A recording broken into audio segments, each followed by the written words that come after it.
Hi, this is Cayden from VIA Value Investing Academy. So right now we're in a car rushing from the training venue from NCCS. We're going to National Library because I have a very short performance for the National Cancer Center charity event.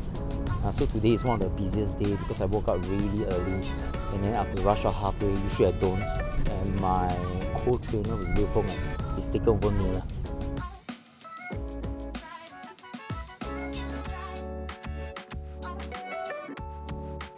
The National Library, there's a concert hall, and after that it's just to do sound test. After the sound test, I'm going to rush back to this venue, continue my training, and then the actual performance is about 3+.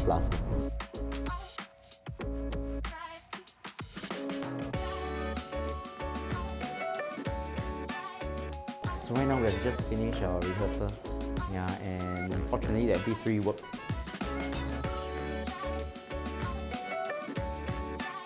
So this is our second trip to National Library.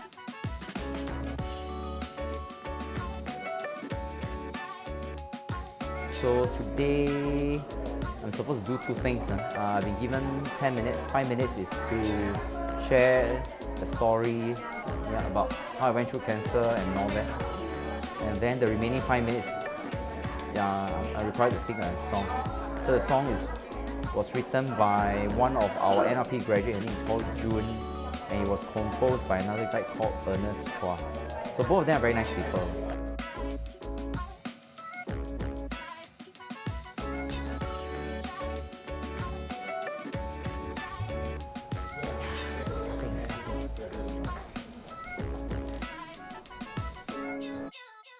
Please welcome Cayden Chai.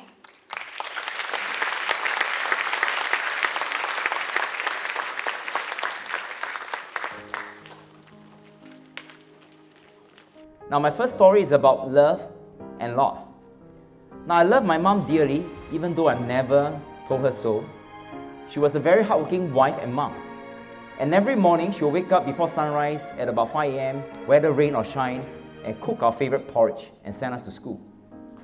Every meal she cooked, she would serve us first, make sure we had eaten, and then only would she eat what's left after the 4 boys had tucked in their food.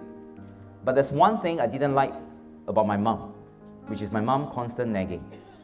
Now this photo was one of my favorite photos because my mom appears to be dreaming, and my father, he must be wondering what is my mom dreaming about.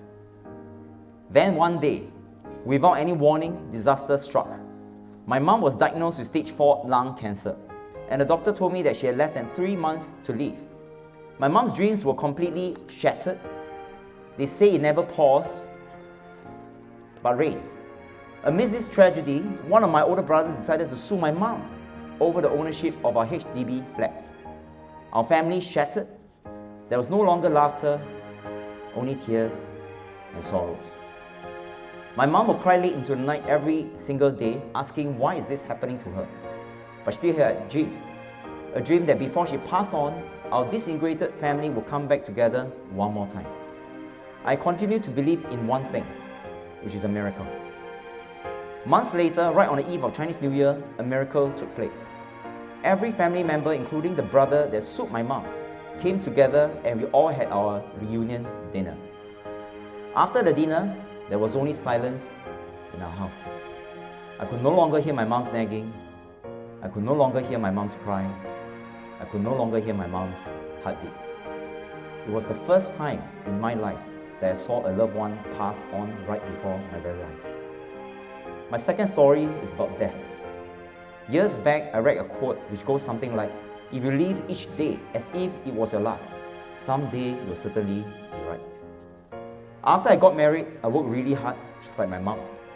In my ex-company, my boss called me a workhorse.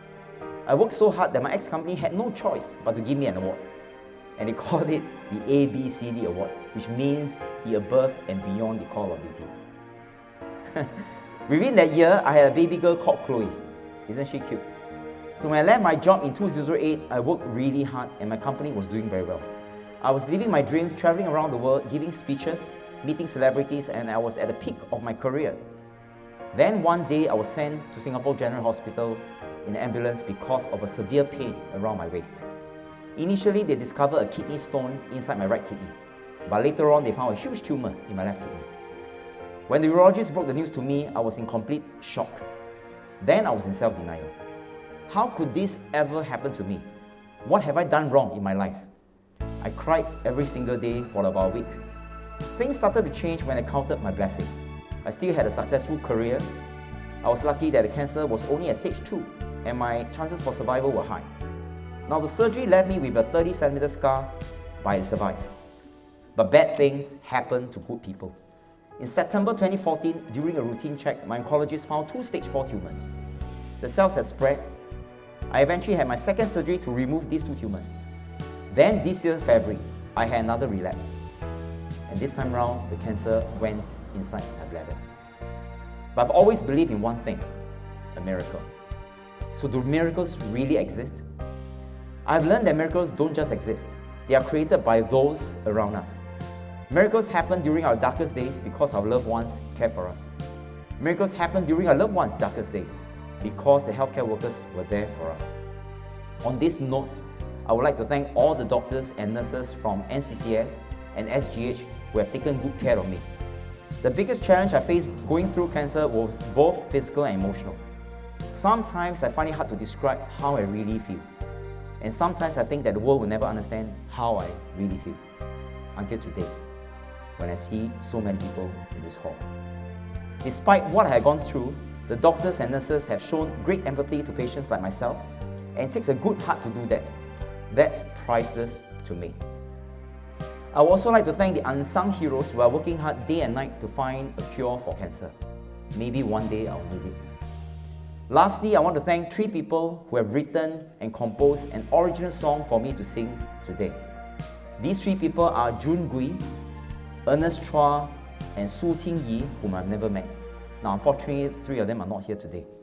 And yes, miracles exist because of these people, and despite having had cancer 3 times, I'm alive today, thanks to them. One more miracle for one more life, so that they can go home and see their loved ones.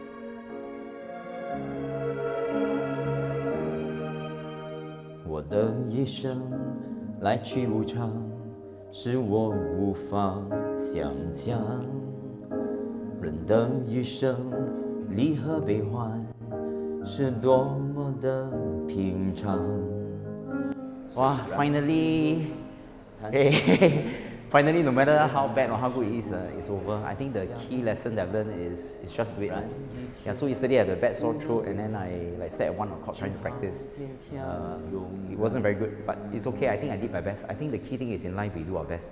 And just now the most amazing thing is we saw a couple of groups of people and most of them, they went through cancer. I mean, they're here to support. It doesn't matter like, you know, how should I say, life is not perfect, just like any performance. The key thing is we do it. So I'm glad everything is done and I'm going to head back to the training venue. Okay, so I'll see you soon.